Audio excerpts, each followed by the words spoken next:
Tracy are joining us live here on this beautiful Balloon Fiesta filled morning. Good morning, Tego, Tracy. How are you? Good morning. Good. We are wonderful. And I love this time of year. I know. Well, it's I don't know what it is. I heard you the other afternoon on your show, Eddie, talking about, Balloon Fiesta, and there just seems to be a different excitement about it this year versus just because we lost last year, right? And it's just I'm really excited about it, and I'm glad we're back and we're flying. It's such a point of pride for Albuquerque, so it's great. It's great. Well, it's really one of the things that really puts our city front and center around the world. The the world's largest balloon fiesta. We're going to set a world record too.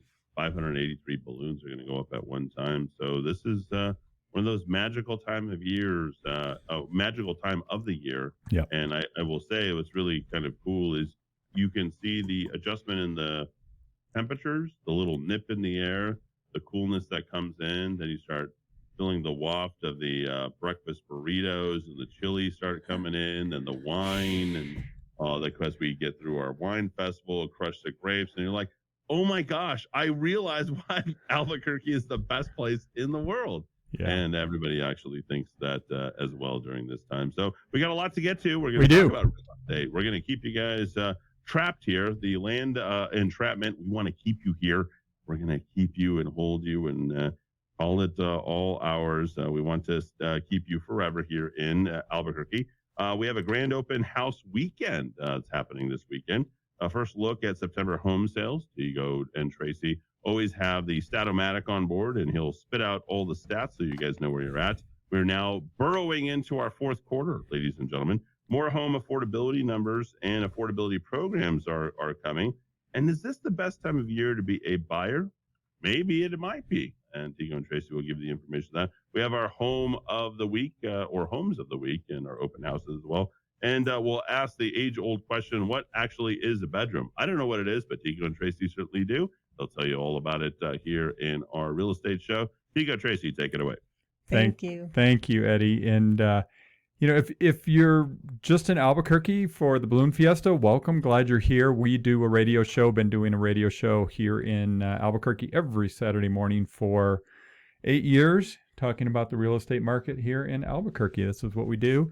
Love it. We love Albuquerque. We love real estate. And we feel like this is a really great place to live. Both Tracy and I are transplants from the Midwest, fell in love with the Southwest, just like so many other people that make their way through the Southwest and Albuquerque and just like fall in love. It's crazy because when you say transplants, I've been here over 40 years. I know. It's like, I guess I'll never be, native, but over 40 years is pretty significant. That's true. Well, we grew up as kids in Minnesota and Michigan winters. And so, we're not going to miss those things. Not even. No. So Balloon Fiesta. So Tego, let's talk about what we see as neighborhoods where people love to live that tend to get balloons coming over their neighborhoods this time of year. There's lots of them. I mean, honestly, some years the wind pattern takes the balloons down towards the airport, but that's not typical, right? Yeah. Typically, we see the balloons go from east to west. Typically, they head towards the river over a variety of neighborhoods between the Balloon Fiesta site and Rio Rancho, the west side, the valley. Yep. Vista del Norte off Osuna, just west of I-25. Mm-hmm. A lot of times the balloons go up and straight south, and the land right there, there's a big park right by Osuna. So a lot of times if you don't want to go to the balloon field, if you go over to Osuna, if the winds are right, Vista del Norte neighborhood has a lot of opportunities to see people and get up close to a balloon if the weather's right. Well, and then there's a lot of neighborhoods on the west side of Albuquerque, west of the river, that sit up high, that have big views and vistas over the entire, Rio Grande Valley, central Rio Grande Valley, where we are here in Albuquerque. And so those people get amazing views. Our friends have a home that's on the bluff. Right, on the west side of the river. West side of the river, not too far from St. Pius, if you put that in perspective. And that's...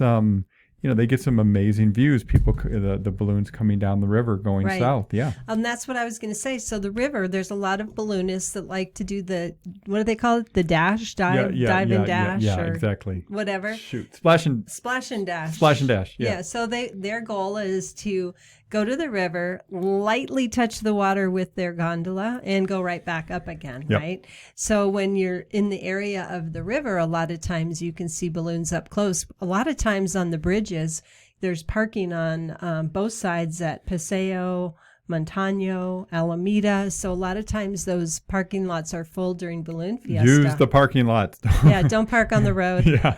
But a lot of times, you'll see great views of balloons by the river Yes, there, but for sure. all along the west side. So a lot of neighborhoods where the balloonists seem to know that there's good landing sites, not a lot of issues with landing. There's not a lot of private land that is off limits, because the balloonists get a map of where they're not allowed to land. Right. Homeowners and institutions are able to say, you may not land here, right? Like, you're not supposed to land on the reservation. Yeah. Of course, it's all fenced off, so it's hard to get your balloon out if you land where you're not supposed to. Yeah. In Corrales, there's a lot of balloons that we've seen come through and land in Corrales, but there are a lot of animals, people's domestic animals, horses and other animals, that the balloons freak them out, and they can go running and run into their fences or things like that, or dogs that escape. So there's a lot of areas that are off limits, but in general, a lot of properties to the west of the balloon field get a lot of balloon action. The takeaway is that you can enjoy the Balloon Fiesta from a lot of different places in town. I mean, obviously being in the park, that's the whole experience, and being able to, walk around down with the balloons as they're blowing up, and the whole thing, and the box, and, balloons that come up and then land back in the park. I mean, that's a whole thing. Right. But you can really enjoy the Balloon Fiesta from all over the city. So, yeah, it's great. So after balloons, Saturday, Sunday, it's the Grand Open House weekend. It's actually Grand Open House, the whole state of New Mexico. So the whole state of New Mexico is having a Grand Open House, a lot of associations throughout the whole state. We are participating with a lot of the houses we represent that are going to be open either today or tomorrow, or both. Yep. I will be at a house today, and it's going to have great exposure because it's at Coors, very close to Paseo del Norte. It's the La Luz townhomes. Antoine Predock designed adobe houses on the banks of the river just south of Montano, between the river and Coors, and a really cool townhome that has big views out of it with big floor-to-ceiling windows towards the mountain and over the river. Yeah. So if there's any balloons lingering this afternoon between 12 and 3, we'll get to see them perhaps. That's great. But feel free to come visit me. It's 19 Berm. Best is, though, to get on our website and look at open houses. It'll show you everything in our market, not just homes we represent. Yeah, everything that's open. The thing is, there's only about just over 1,000 homes for sale in the Albuquerque area right now, which is very low. I mean, just to put that in perspective, if you're new to the area, I mean, we could easily have 3,000, 4,000, 5,000 homes in the market, but right now we only have about 1,000, but 130 of those are going to be open this weekend. So, just about 10, almost 12% of the homes that are for sale in the Albuquerque area will have an open house. So it's a great opportunity to get out and see some of the homes in Albuquerque. Of course, if you're really in the market to buy a home, really be great to give us a ring, 448-8888, and set up a time. Let's get your financing plan in place, whether you're cash or whether you need a loan. Let's get that in place, because with 1,000 houses on the market, you're competing with other buyers. So we want to make sure we have you poised and ready to go when you find the right one. So Tego, next weekend and the weekend after, it's the Parade of Homes, which tends to be new construction, right? The builders get to showcase their products and new homes. There are a few opportunities for remodeled homes for builders to show how they can remodel. So that'll be exciting too. So lots of great home opportunities in the next Yeah, this weekend and the next just two. to kind of put a bow on that. I mean, the open house weekend this weekend is more for resale homes that are on the market that are for sale. There'll be some new homes as well, but not as many. And then you're going to have next weekend, it's really for the builders and the remodelers to show off what they do and what they can do. So that goes right into the story we're going to talk about, as in, is it a good time of year to be a home buyer? And it's very funny. The statistics people come up with, sometimes I go, I love this stuff. Right, but I know you do. But the statistic says between October 3rd and October 9th every year is the prime, best days to buy a house. Most is best? Most is best. And I mean, those kind of things are funny, right? Because, they take and they look at, national numbers, right? They're looking at national averages, and they're trying to come up with something. And they're saying the week of October 3rd is the best time to buy a house. So here we are. And what I would say is, if we look at the Albuquerque market, and it just really depends on what is your criteria. Is your criteria, okay, you want to purchase when there's the most number of homes available to choose from? Do you want to purchase when maybe a low point in the ebb and flow of prices throughout the year? What's most important to you? But if we were to look at our market in the Albuquerque area and say, okay, what's the best time of year to put a home under contract that's going to yield you the best price through the year, it's actually sometime in November is what I've come up with. Yeah, and that's based on that usually home prices, if you look at price per square foot, are the lowest in January and February.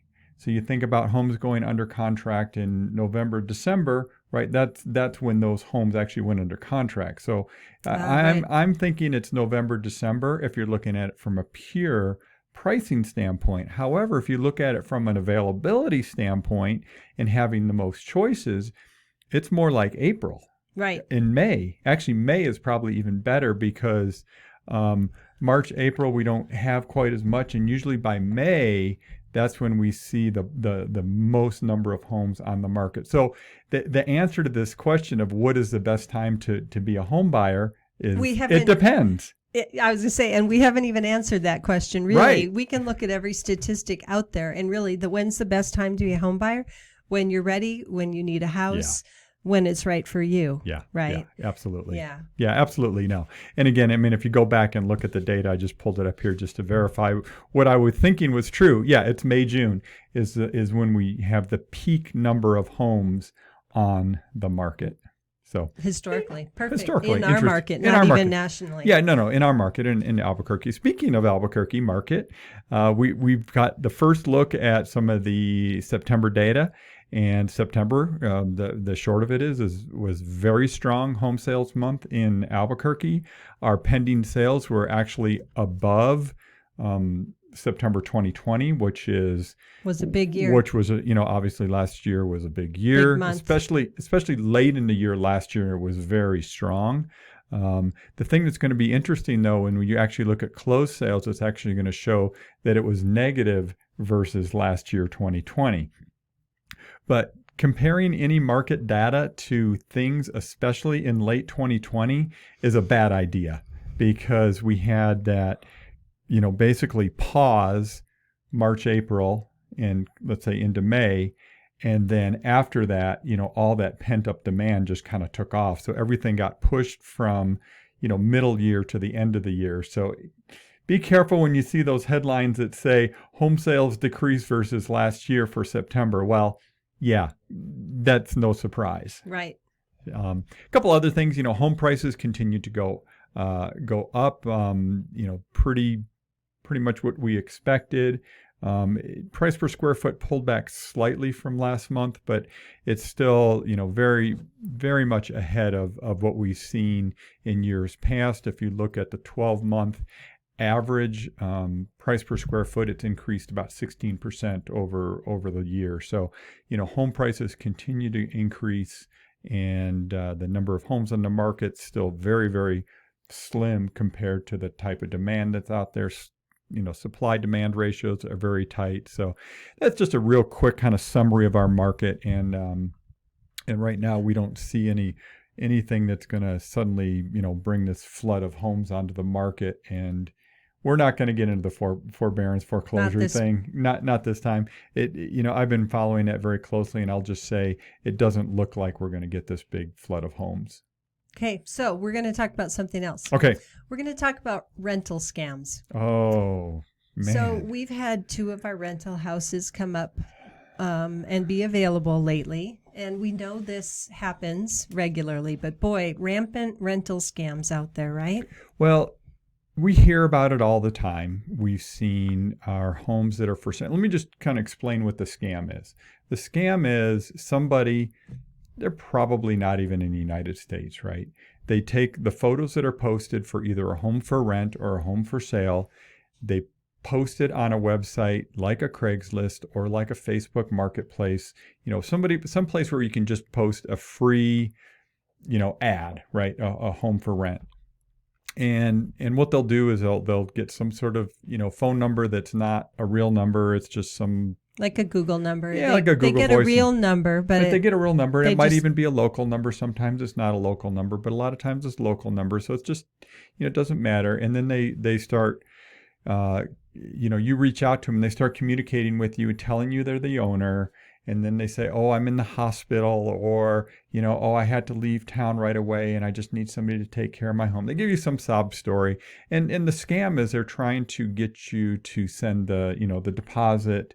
Deposit in first month or whatever. I've had some people, prospective tenants, say that they actually send an application, to fill out, and it's a total scam. And so if anybody that's, renting or looking to rent or going to be renting or looking for rental properties, tell them to please, please, please, please be careful, and please, have your senses up, because it is rampant.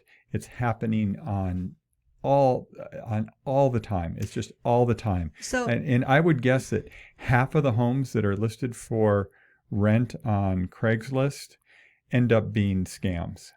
So let's talk about where do people find rental properties. So as realtors, generally we don't work with rentals, right? Our MLS, a few of them end up in our MLS. They're reliable, right? Yeah.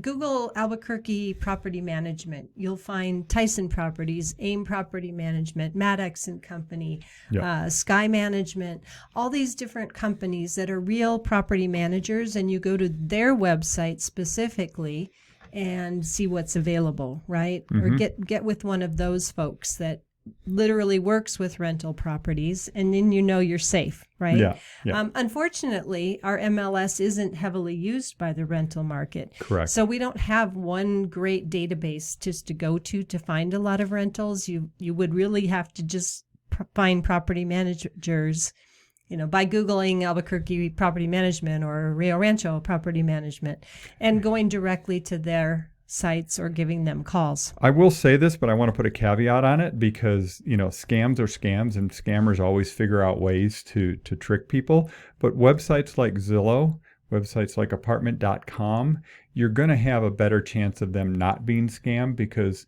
for a landlord to post on those websites, they have to do some more verification. They may even have to pay a fee to post it there. So most of the scammers use, again, free posting websites like Craigslist or Facebook Marketplace. Facebook Marketplace seems rampant these days. It is rampant. The one that I'm actually renting right now, or have listed to rent right now, it's gone on and off both of those websites probably 4 times. They keep putting it back up. I flag it as a scam. A day later, it goes back up again, and it's just it's so frustrating. One of the things that's pretty typical, besides them having some sort of story about why they can't meet you, I've had scammers though who do meet, so yes, be careful. We've heard about that. Is oftentimes the rent price is a little below market or a lot below market. So if the price seems too low, that's a really good indicator. Yeah, so just be careful on that. If it sounds too good to be true, and the story sounds off to you, it's probably a scam. Yeah. Okay. Yeah. So just be careful. Spread the words. Tell all of your friends to watch out for scams on rentals. We just really need to shut these people down, because they're really just awful people. I'm sorry. They're just awful. Okay. How do you really feel? You know what? I've had to spend so much time dealing with it this week. It's just it just makes me crazy. So yeah. Okay. So let's do a little bit more of a fun story. Okay. Let's transition to this. Tracy, what is a bedroom? I think this is an interesting one, and it comes up all the time, even in the realtor community. Is what is the definition of a bedroom? Yeah. So, years ago, I went to a class that was done by an appraiser who went through and talked about what their rules are for certain things. And everyone says that you can't count it as a bedroom if it doesn't have a closet. Well, she said very clearly that wasn't in the ANSI rules or whatever, the rules that they have to go by. The guidelines. I know that the requirements generally, and you'll I'm sure fill in the rest. The room has to be a certain size. It has to have 2 forms of egress, which means it cannot be a landlocked interior room. Right. In case of fire, there has to be exterior access that's acceptable. So if it's a basement, the window, whatever, you have to be able to get out. And I know that it has to be a certain size, and that when the ceilings are angled, there's some sort of how high it has to be. So I don't think I need to add anything to that. I mean, you pretty much covered it all. It's like the closet is not a defining factor to make something a bedroom. Does it have to have a bathroom nearby? I always heard that too, and I don't recall. No, it doesn't have anything to do with that. No, it doesn't. Well, think about the homes we grew up in, Tracy. Right? One bathroom with 7 people in the family. Right? I mean, that's the downstairs bathroom. Yeah, exactly. All the bedrooms for us kids were up. Yeah, basically it needs to be heated. That's obviously part of it. Cooling isn't a requirement, though. No, it is not. Because cooling isn't required in any home. No. But yeah, the egress, meaning a way to escape the house on an exterior wall. That's a big deal, and it has to be. You have to be able to get out, whatever it is. It can't be a 6x6 right. window. It can't be a little portal, right? It needs to be there's a certain size there. But again, you're right. Room size, dimension. I think 7 foot. If it's narrower than or wider than or less than 7 foot in any dimension, you can't really call it a bedroom. That's a closet. Well, I'm sure there's some areas where, like Chicago or New York, where people are living in closets as bedrooms. But good point. I think when the ceiling is angled, that there's, I don't know if it was 7 feet, something about how high it has to be to start where it goes up to a peak. But obviously, people can use bedrooms however they want. They can use rooms however they want. It's just what we have to classify them as realtors. Correct. And what we see a lot, Tracy, is we'll have a house where it has 3 bedrooms and an office, right? Where really the home was designed to have an office space. Maybe it has double doors, but it still has a closet. It still has an exterior window or some, window that's large enough to be counted as egress. So you could technically count that as a bedroom, right? Right. Even though it's, the original intent of the design was as an office. Yep. Speaking of which, Tracy, something else that was on my list for topics this week, although I didn't give it in the summary to Eddie, was there's been a lot of research around work from home. Right. Work from home, obviously, after the last year and a half, has become much more prominent, and there's a lot of HR type companies like Upwork and different entities that deal with hiring and employees, and they feel like a lot of the research is pointing to that the work from home thing is here to stay. It's going to be much more common and much more viable going forward. I think not only is it here to stay, that they're expected it continuing to expand. Yeah. Right? Yeah. Obviously, there's lots of professions where you have to go in, right? Absolutely. Think about all the places we visit during the day, whether it's a store or a restaurant or a hospital or a medical facility. They need people in the office. But so many businesses have adapted really well that they're expanding it long term. Yeah. And I honestly, and this is just me speculating, but I think it bodes well for communities like Albuquerque. There was a term floating around last year, it's still out there, called Zoom towns. So Zoom towns were people that lived in, crowded cities in like the West, let's say, and they they can work from wherever. They don't need to go into an office. And so some of these towns like Boise, Idaho is kind of like the prime example of where they're calling it a Zoom town where people can go. It's a lot less affordable, or excuse me, much more affordable than, let's say, San Francisco in that example, to go to Boise. And I think we're seeing some of that here. I don't think it's huge, but I do think we see some people coming into Albuquerque. It's affordable to own a home here compared to other Western cities. And they can work from anywhere. They love the climate. They love the balloons, right? So I think we're going to see more of that where people live here but don't necessarily work here, if that makes sense. I think that's true. We've seen several of those in our real estate business this past year. I have no data to back that up. I'm just speculating. How's that? I always got to put those caveats in there because I like to be honest with what I'm saying. Well, we have had a few clients we've worked with who are that way, that they're choosing. You know, I can think of a few right off the top of my head who have bought here but are remote working now. Yeah. And, you think about our son, he's in the Phoenix area, Mm-hmm. and he chose his employer out of college because he wanted that experience to be at their headquarters. Yeah, exactly. Even though a lot of his coworkers were all over the world. And so he had his first year there in the office and getting to see what that was like, being a business person going to work.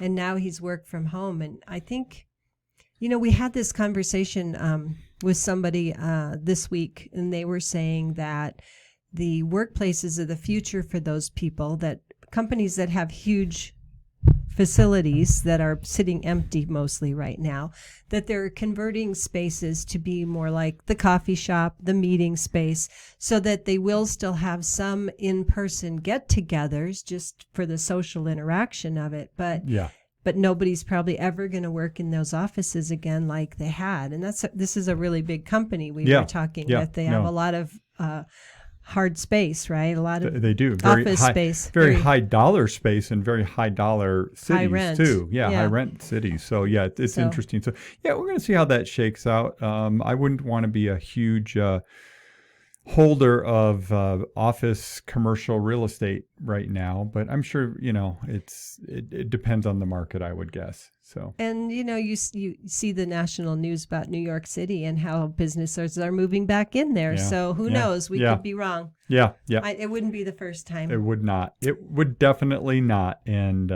so just one last thing I just wanted to hit on. One of the big conversations out in the real estate world these days is affordability. That's kind of the new bubble, right? That's the new housing bubble thing. It's the affordability bubble now, right? And it doesn't look like we're going to have a price bubble, but there is concern about affordability, that home prices have gone up nationally anywhere from 10 to 20% in a year or more, depending on the market. Here locally, I think we're probably in this 15% range, something like that. Again, it just it really depends, but we're somewhere. I mean, that's a big move, right? I mean, that is a big move, and policymakers, basically politicians, are I've seen a flurry of stories about affordability programs in the pipeline, different ways to help folks, especially folks that are first generation homeowners. They've never been able to participate in the American dream as a family, as a generational family. And there's some interesting programs out there. I saw one the other day, a proposal that says that was saying, okay, instead of a 20-year instead of a standard 30-year mortgage, they would make it a 20-year mortgage, but they would make the payments the same as a 30-year mortgage, and subsidize the interest so that person could build equity much faster than if you're doing it on a 30-year program. But this was targeted for people that would be first generation, in their family homeowners. Interesting program. There's a lot more of that going on. I've been talking to some lenders, and there's more first-time home buyer programs in the pipeline as well. It's good news. And honestly, when you talk about affordability, because of the low interest rates, homes are very affordable, as relation to incomes. Well, right? yeah, and historically as well. Historically as well. So even though our home prices have jumped up quite a bit, the interest rates being so low are keeping it very affordable. So last year, somebody might have called us and said, yeah, I'm thinking I need to buy a house around $230,000, or a few years ago, right? Yeah. This year, they might be able to afford $275,000 or $300,000, and they may not know that because of the lower interest rates, that they can afford the houses that are, here, the higher prices right now. Yep, for sure. We had a great visit this week from Twilight Homes. Yeah. At our office. They're always so good to hear from. Can I just say, so Twilight Homes is one of the great local homegrown home builders here. They're a great company building some great homes all over the community. They are. They're getting ready to have homes in Santa Fe come first quarter next year. But right now they've got great homes available for you to pick a floor plan. Like they've got a lot of floor plans to choose from. Their build time right now to pick the house, pick the lot, different neighborhoods from Volterra to Las Lunas to Rio Rancho, Albuquerque, 8 to 9 months, pick the lot, pick your floor plan and get going on that. And as you might remember, we have a guaranteed sale program. So if you want to lock in and have a new home built, we can guarantee that the house you currently own will be sold in time for you to move into your brand new house. So we can work in tandem with you to make that happen. And Twilight Homes and other new home builders work with us with our guarantee. They feel confident in building that house for you, knowing that we put a guarantee behind your house will be sold so that you can move forward on their house. Yeah. It's new construction. If you're following the news at all, new home construction has been difficult. Honestly, it's been really difficult. Supply challenges. Yeah, I mean, everybody's heard stories about supply challenges, and it's everywhere and it's everything. And when you think about the number of components that go into a new home, and then you break it down even further, and you say the number of components that go into the HVAC system, right, and a furnace or a range or whatever. There are some challenges with the supply chain in new construction. That's one of the things that's push new construction build times out to about 8 months, where it used to be 6 months or 5 months. And sometimes, depending, it's 10 months, 12 months to do new construction. Yeah. So, but there's lots of great choices out there in new construction. You just have to be prepared for the build time, and choices all over the city, and we can help you and introduce you to all the great builders in town. And there are. You go. Tego and Tracy, they are the best. They'll do it from top to bottom. New home construction, whether it's an existing home that's out on the market, you're looking at that, or if you want to do a custom home, they can help you with that as well. Yep. Tracy absolutely loves to do all that kind of stuff. And we want to thank you all for joining in. If you happen to be from out of town this week and you happen to have tuned in to the radio station, that is not by accident. God wants you to live here, and he wants you to pick up the phone and dial direct to Tego and Tracy at 505-448-8888. That's 505-448-8888. We want to keep you here. We want to grow our city. We'd love to have you, and you'd be a welcome addition to this world-class city, Albuquerque, New Mexico. Tego, Tracy, anything else? No, thank you, and thanks for being here. And come by my open house. Yeah, there you go. There we are, open houses. And one more time, that open house is where? It's La Luz, the Antoine Predock neighborhood on the banks of the river, 19 Berm. Oh, wow. You know that neighborhood. That used to be your hood. You used to live over there, right, Eddie? I'll be there. I don't live anywhere. You know what? I don't live anywhere. I live everywhere. Yeah, there you go. My home is the world. Yeah. I'll be there 12 to 3 today. Oh, well, I'm going to head on out there. That's going to be cool. I'm going to take my little Hitos over there. We're going to go check it out. Oh, beautiful. And have some fun, and we'll say hi. 550-500 if you want to get in touch with anybody on the Tego and Tracy show as well. You can, of course, reach out to them at their easy number, 505-448-8888. You can go to the number one website for real estate here in the state of Mexico, which is welcomehomeabq.com. And whatever information you need, all you have to do is pick up the phone, dial them, visit them,